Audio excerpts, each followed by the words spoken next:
دا وخت په بلوڅو کې 3 قسمه مبارزه روانه ده. یو هغه خلک دي چې هغه ځان ته د بلوڅو کامپاله ګوندونه وایي، لکه د اخترجان مینګل خپل یو ګوند دی او هغه د پاکستان د پارلمان د لارې خپلې هلې ځلې کوي، مبارزه کوي او د بلوڅو د حقوقو دعویدار دی چې د بلوڅو د حقوقو غوښتنې کوي. یو د مالک بلوچ ګوند دی چې هغه هم د پارلمان د لارې خپل سیاست کوي، خپل مبارزه کوي او هغه هم د بلوڅو د حقوقو دعویدار دی او د دې لپاره مبارزه کوي. دویم قسم په دوی کې دغه اوس د تیر 1.5 کال څخه یو نوی تحریک پیل سو د ډاکټر مارنګ بلوچ په مشرۍ کې. د هغه طرز داسې دی لکه په پښتون وطن کې چې د پښتون ژغورنې غورځنګ دی. دریم په بلوڅو کې مسلح تنظیمونه دي چې هغه غره ته ختلي دي، ټوپک یې راخستې دي او د ټوپک د لارې د مسلح جدوجهد د لارې د خپل کام د حقوقو دعویدار دي او له ډیره وخته سي دا مبارزه روانه ده او واضح دا خبره کوي چې نه دغه ملک منو، نه د ملک آئین منو، نه دا بیرغ منو، دا یو قابضه فوج دی چې زموږ پر وطن باندې قابضه سوی دی او موږ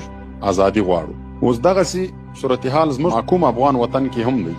اوس په دې کې دغه یو شي ته فکر کول پکار دي. د بلوڅو چې کوم کامپاله ملتپاله ګوندونه دي چې هغه د پاکستان د پارلمان د لارې د خپل کام حقوق غواړي، د بلوڅو هغه ګوندونو تر اوسه پورې د خپل مسلح تنظیمونه چې دي چې هغه غره ته ختلي دي د هغوی مخالفت نه دی کړی،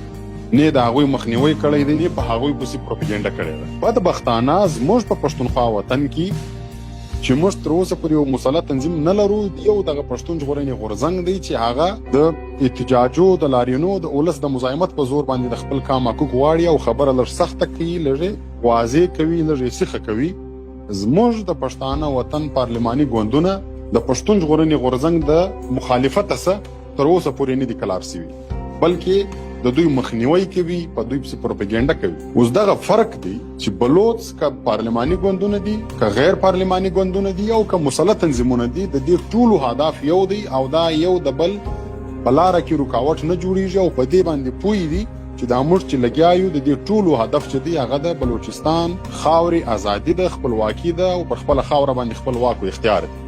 څوک د ټوپک د لارې کوي، غرو ته ختلي دي، څوک د سړکونو د احتجاجو د لارې کوي او څوک د پاکستان د پارلمان د لارې کوي.